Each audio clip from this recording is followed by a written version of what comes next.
Welcome, everyone, to another edition of the Evening Nine Golf Podcast. Today is Thursday, March 5th, and we are calling an emergency meeting. Tell us why, Matt. Oh man, absolute tragedy struck last night. We got off. I felt like it was one of our best episodes we've ever filmed.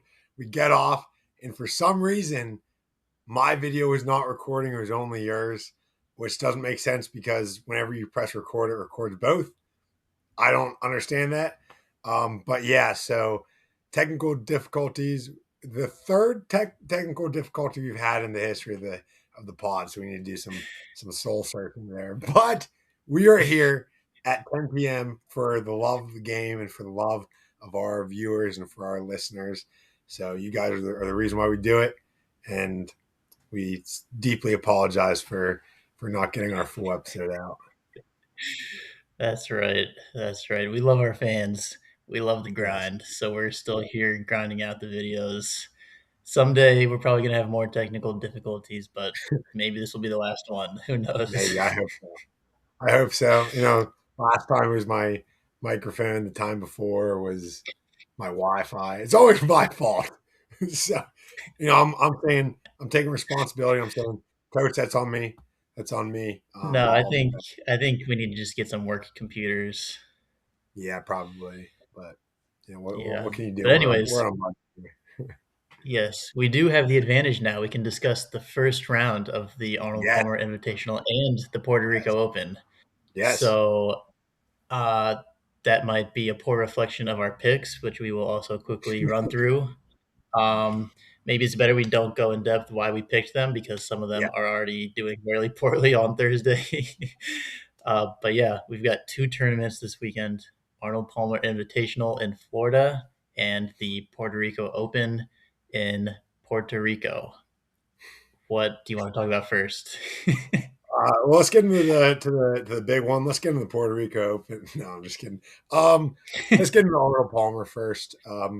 That's obviously most of you listening to this is probably going to be the one you're going to be listening on. If for some reason, if you guys are betting and you listen to us for betting advice, I don't know who's doing that, but that's probably the one you're going towards. But that being said, yeah, let's dive into the Arnold Palmer. Do you have any thoughts about the field? Obviously, much stronger field than last week, but just do you have any brief words about the field before we get into our picks? Yeah, much stronger week than last week. We've got the big guys back on the tour. The big thing we talked about yesterday was Scotty Scheffler and his continued failures during the first round of tournaments. And so now we can talk a little bit about what that looks like post Thursday's round. And Mhm. really, there were tons of expectations, right? This was not just a couple repetitive poor first rounds, but it's really starting to become a trend for him. And it seems like he turned it around today. I believe 2 under was his final score. Yep. So not still not Scheffler like, Mhm. but much improved compared to being DFL back at Riviera. So that's a good start to him. Another big name in the field is Justin Thomas. Welcome back from Mhm. injury. Yeah. He didn't have the best opening round, but thankfully there are 4 rounds with it being an elevated event. So it's just nice to see his swing back Yeah. on tour. What other guys are you excited to watch? Yeah, definitely Scotty. I do just want to touch on him. I think it's kind of funny. He is still the runaway favorite. His odds might have even gone up, or gotten better. But yeah, this is really we said in previous videos this is all he needs to do. He's 2 under. It's not knock your socks off score for him for the average person. It's a great score. Um, but this is all he needs to do. If he can play the last 3 rounds like he's played the last 3 rounds in every tournament he's played in, there's no reason why he shouldn't win unless somebody just has a phenomenal rest of the week. Maybe Johnny Vegas keeps it up and has a great week. Or no, yeah. Johnny Vegas is in the lead Yeah, currently, right? yeah. Okay, I Right thought now, so. I just wanted. right now What's that? Daniel Berger is in the lead. That's that's right, Daniel Berger. Johnny Vegas was up early. My But bad. Vegas had a good Yeah, day. I Yeah, knew this someone yeah. Daniel Berger.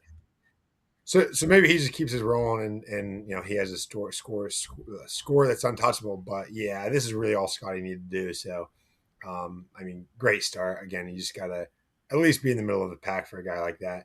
Yeah, Justin Thomas. I mean, it's really nice to see him. I don't think anybody expected anything of him. I don't even know if he expected much of him. I mean, this is his first tournament back. So if you see him at the bottom, I mean, I think he is in last with Aldrich Potgieter. Don't get me started. No, but yeah, he's last, but also it's his first week back from injury. It's really good to see him back out there. I hope that he's not discouraged. I doubt he is. But it is just good to see him out there, regardless of where he is.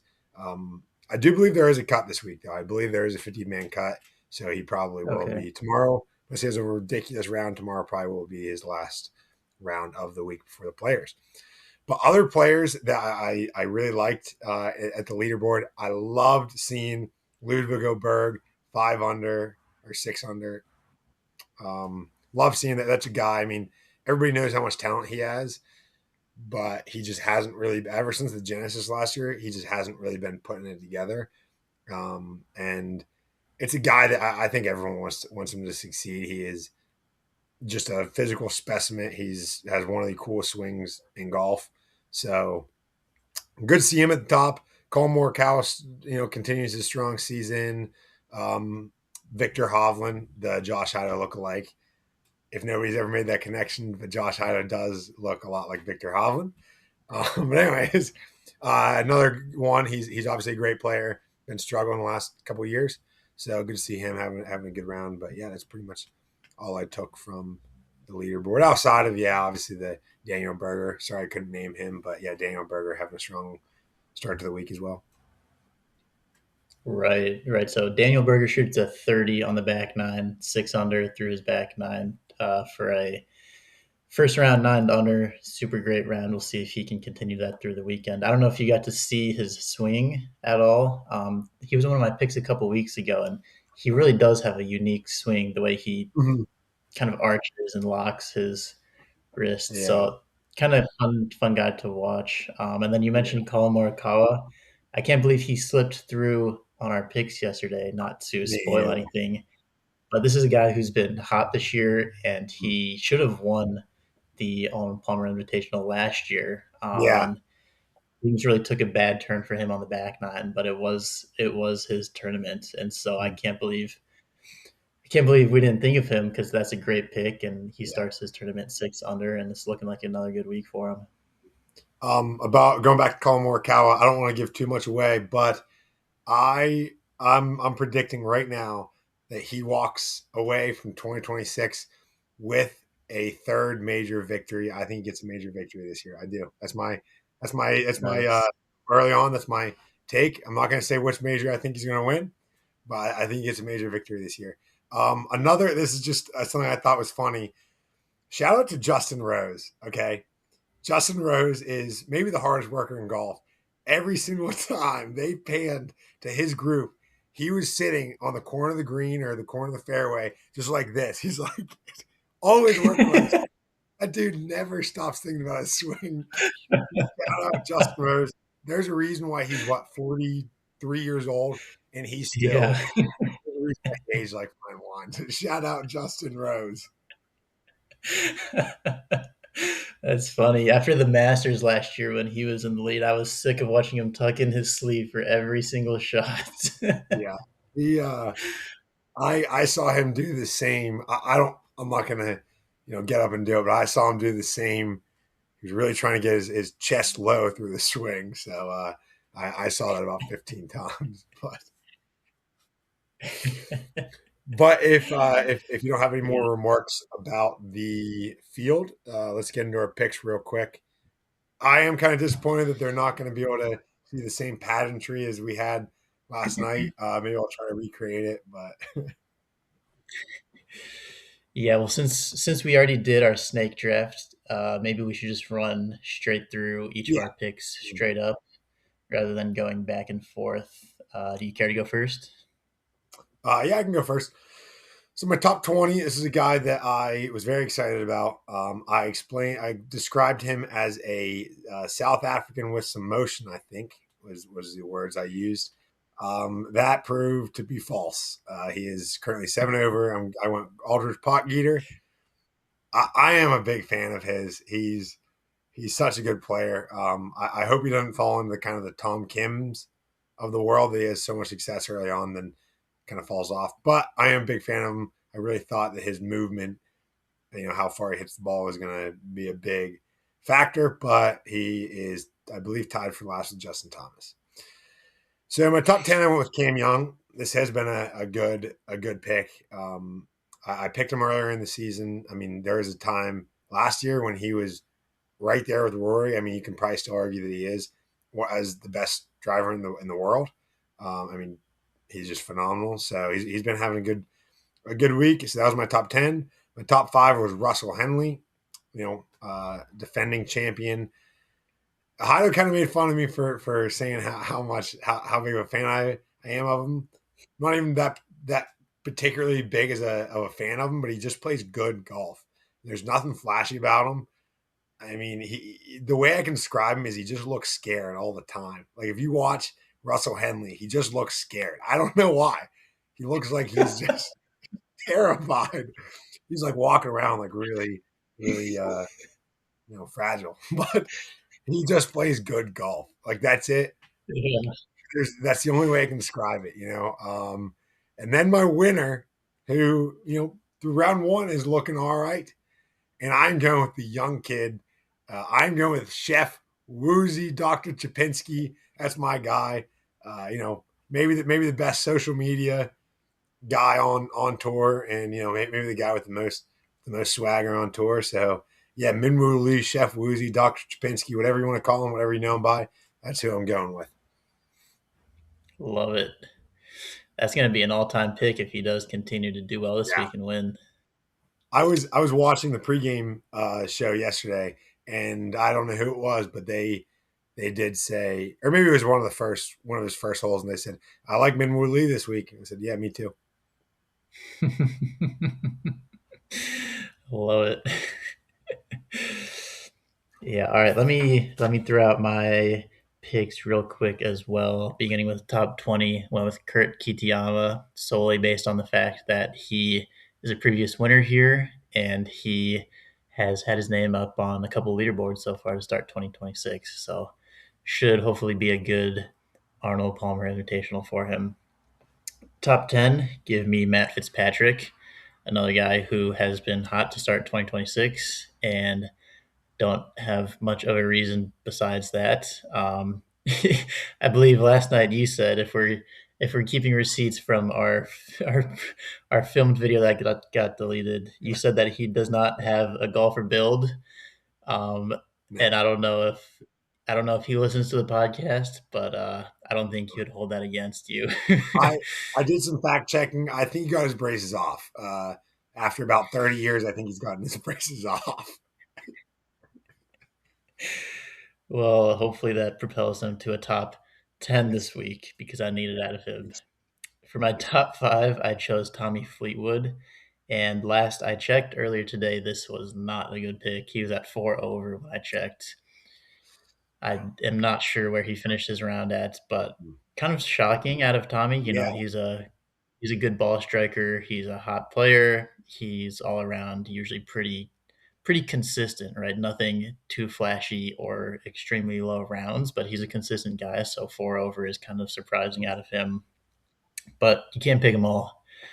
My winner, I went with Rory McIlroy. So you could call this the English sweep between Fleetwood, Fitzpatrick, and McIlroy. But he's in the mix. Not a crazy hot round to start, but he's right where he needs to be to make a move and give me those points. So those yeah, are our picks for the Arnold Palmer Invitational.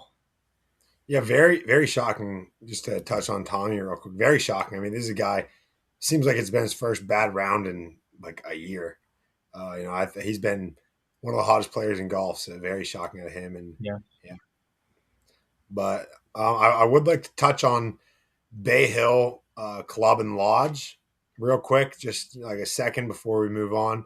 Um, this is a course I feel like it kind of gets overshadowed by TPC Sawgrass because it's the week before. So I don't remember too many specifics outside of the sixth hole. But I've been so far. I really like the course. You know, it's unbelievably pure. I mean, you look at it and Yeah. it's just pure as can be. And I do like how there are so many dog legs that dog leg over the water. So it's really, you know, depending on how much you want to take on, how risky you want to get, you can you can get really risky and pays off, pays off. But I do really like the playability, and I do really like it. It looks just like I said, just pure. Like all of these fairways almost look. I don't want to compare anything to Augusta, but almost like Augusta esque. Um, just like how they're maintained, which is really tough to do in Florida too. Yeah, that's good stuff. That was my takeaway as well, just watching some highlights from today is I don't remember the course being this green and this pure last year when No. I watched. So that was fun. And then, yeah, you hit it right on that this is a driver's paradise because there are so many dog legs, most of them being carry over water, should you choose to do so. So that will be a drama filled tournament. And then the probably the signature hole at Bay Hill is number 6, the par 5, notable for Bryson DeChambeau nearly driving the green several years ago on his drive. Of course, it was on his drive. Uh, but it's a great hole. Going to get a lot of TV time this week, but you have just a real long and real hard dog leg left par 5, and you can take as much of the water off as you essentially want to go for off of the tee and leave yourself a shorter shot in and hopefully set up an eagle putt. But you can also see some disasters, and it's really easy to make a big number here if you hit a couple in the water and then you're hitting 3 and then you're hitting 5 off the tee. I would expect that to happen at some point if it hasn't already. So lots of good holes out of here, lots to watch this week.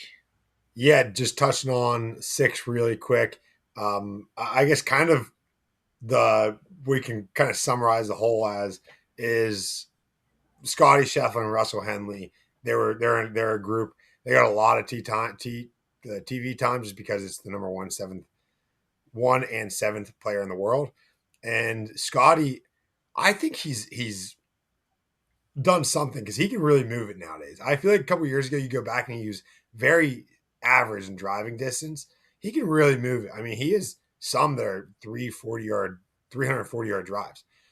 So I don't know what he's done. Maybe it's just me. Maybe I'm just going insane. Maybe he's had the same stock carry driver for the last 3 years. Seems like he's upped his driver quite a bit. But he's taken. I mean, their lines and Russell Henley is a 280 carry, which for tours top is pretty far down. And there's probably a 30-yard gap in between their target lines, and you take a look like whenever they get up, sure enough, because obviously their target lines are 30 yards apart. You know, Scotty Scheffler is way ahead of him at the sixth. Ironically, I believe Russell Henley was the one that made birdie. Scotty made par, but yeah, it just kind of epitomizes the entire hole. It's like the longer hitters there. I mean, sometimes there's a chance, especially when they push the tees forward. If they do, there's a chance. You know, you can see some guys in with an 8 iron to that green, 7 iron to that green, and it's not a short par Mhm. five either. So, yeah. And then another thing I really like about it is it plays pretty easy. I know it was playing under par, it's playing I want to say like quarter shot under par today, but also like that it can become super. You know, it can become disastrous really fast. You know, um, ironically, there were three triple bogeys or double bogeys or worse, and two of them Mhm. came from the fairway. Somebody hit the fairway and then Mhm. put one in the water. So a hole that like you can absolutely make birdie if you just stay out of trouble, and a lot of people do. But you get those people that they either, like you said, just hit a hook, you know, just pull it or whatever they do, and they just a really easy hole becomes really hard just like that, and you Yep. don't see many holes like that on tour. So Yeah. Yeah. Well, that's great reporting for the Arnold Palmer Invitational. Yeah. Why don't we swing it over real quick to the Puerto Rico Open? I think I think we should start by saying we do not know anything about this tournament. um, Yeah.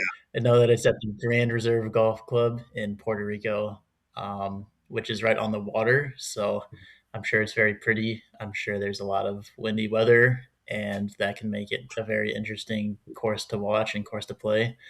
But the field itself, we know one guy in the field. Yes, He's a good sir. friend of the podcast. Beyond that, we could jump right into our picks, or maybe you've got a little bit more to add about the Puerto Rico Open. No, you hit the nail right on the head in my first pick. Um, really shows that. Really shows that we do not know the field that well outside of the big ship Neil Shipley. But yeah, I mean, I can jump into my picks. So my top 20 pick, and this just if this does not scream that we did not know this field, my first pick was Cameron Champ. Ironically, I think he's doing decent. Last time I checked, he's doing decent.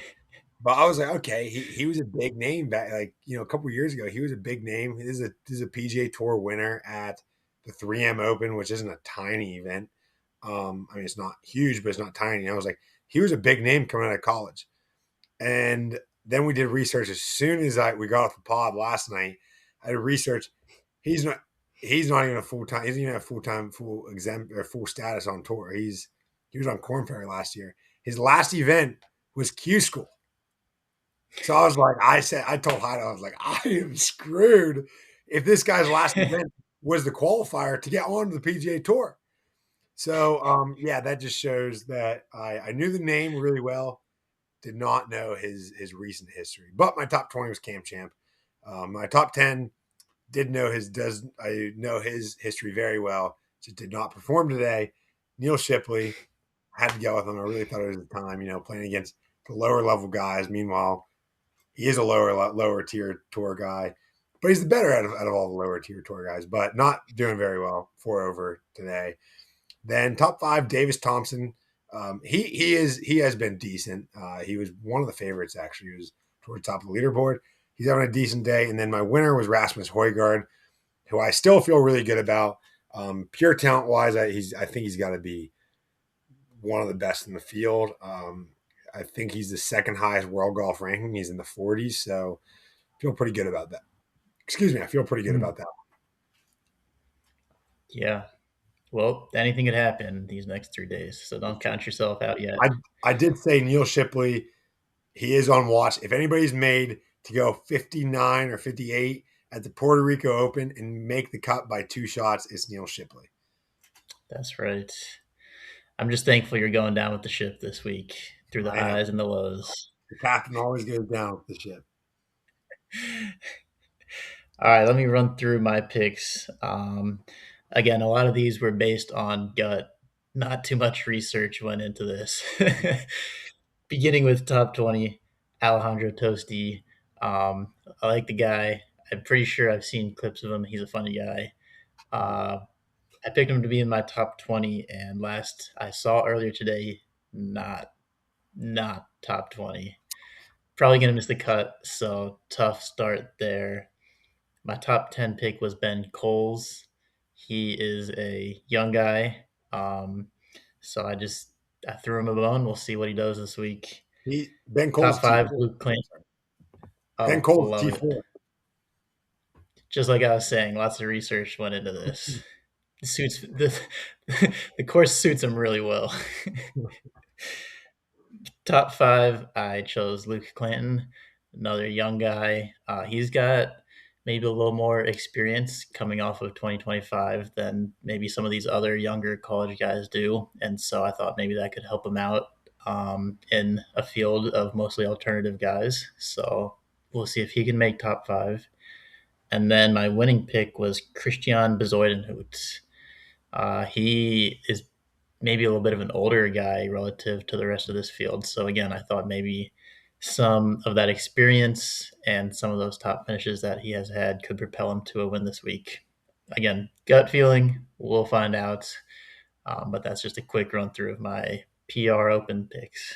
Yeah, Team Ohio's doing decent. You got Luke Clanton at T10 as well, so doing Okay. decent.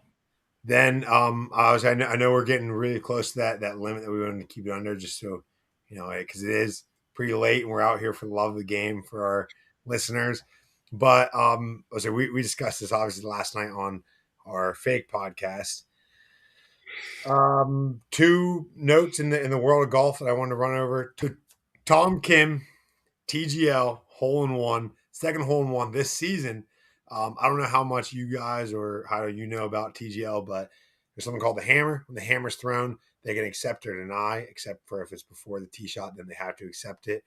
And the hole is now worth 2 points, and they can deny it but then you're giving up 1 point, if I'm not mistaken. Their whatever Jupiter Golf Club or whatever, I believe they had to win the hole. The hammer's thrown. They had to win the hole in order to win the match and then to make the playoffs. Tom Kim jars an ace to send them to win the match and to send them to the playoffs. If I'm not mistaken, that's what I was told. But yeah, do you also think that one's fake, or do you think that one was legit? Yeah, I don't know which one is more fake, the young rising star or the hole in one to save the playoff hopes and dreams. Plus, it was Tiger's I'm team that was saved. So yes, that's what I was gonna get to is I'm not calling it fake, but you're telling me he made a hole in one on the hammer shot on Tiger's team to keep him alive when he's the one drawing the most views for them for TGL the whole season. Just putting it out there, I mean, keeping Tiger alive. he had to put a good shot on target though. But that's neither here nor there. Congrats to Tom Kim. Congrats to Tiger Woods. Yes. Congrats to Jupiter Links. Congrats to TGL. Um, Probably very friendly pin positions if I'd take a guess, but congrats to all them. Second, I know we talked about this.